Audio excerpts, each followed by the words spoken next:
4வது கட்டம் வாக்குப்பதிவுக்கு பிந்தைய பாதுகாப்பு. ஓட்டு போட்டதுக்கு அப்புறம் என்ன நடக்குதுன்னு பார்க்கலாம். ஓட்டு போட்ட இயந்திரங்களுக்கு எவ்வளவு மரியாதையும் பாதுகாப்பும் கொடுக்கப்படுது அப்படிங்கறத இது ரொம்ப தெளிவா விளக்குது. இத கவனிங்க. முதல்ல போக்குவரத்து. சீல் வைக்கப்பட்ட இயந்திரங்களை எந்த சேதமும் இல்லாம ஸ்ட்ராங் ரூமுக்கு பத்திரமா கொண்டு போறது. அடுத்து சேமிப்பு. அந்த அறைக்கு சீல் வச்சதுல இருந்து ஒரு சின்ன எறும்பு கூட உள்ளே போக முடியாத அளவுக்கு 24 மணி நேரம் பாதுகாக்கிறது. இறுதியா எண்ணிக்கை.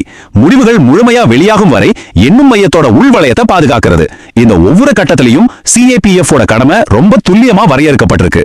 ஒரு காலியான வாக்குச்சாவடியில ஆரம்பிச்சு கடைசியா வாக்கு எண்ணும் மையத்துல முடிவுகள் வெளியாகும் வரைக்கும் இந்த ஒட்டுமொத்த பயணமும் ஒரு உடைக்க முடியாத பாதுகாப்பு சங்கிலியால பிணைக்கப்பட்டிருக்கு. கோடிக்கணக்கான மக்களோட ஜனநாயக குரலை சுமந்து செல்லும் அந்த இயந்திரங்களுக்கு பின்னாடி தங்களோட தூக்கத்தை தொலைச்சு கடமையை கண்ணாணிக்கிற இந்த CAPF வீரர்களோட அளப்பெரிய பங்க இப்போ உங்களால உணர முடியுதா? ஒரு சாதாரண குடிமகனோட ஓட்டு எந்தவித கள்ளமும் இல்லாம அடுத்த ஆட்சியாளரை தேர்ந்தெடுக்குதுன்னா அந்த நேர்மையை உறுதி செய்யறது யாரு? இந்த மாபெரும் ஜனநாயக காவலாளர்களை பத்தி நம்ம கண்டிப்பா இன்னும் நிறைய தெரிஞ்சுக்கணும் இல்லையா?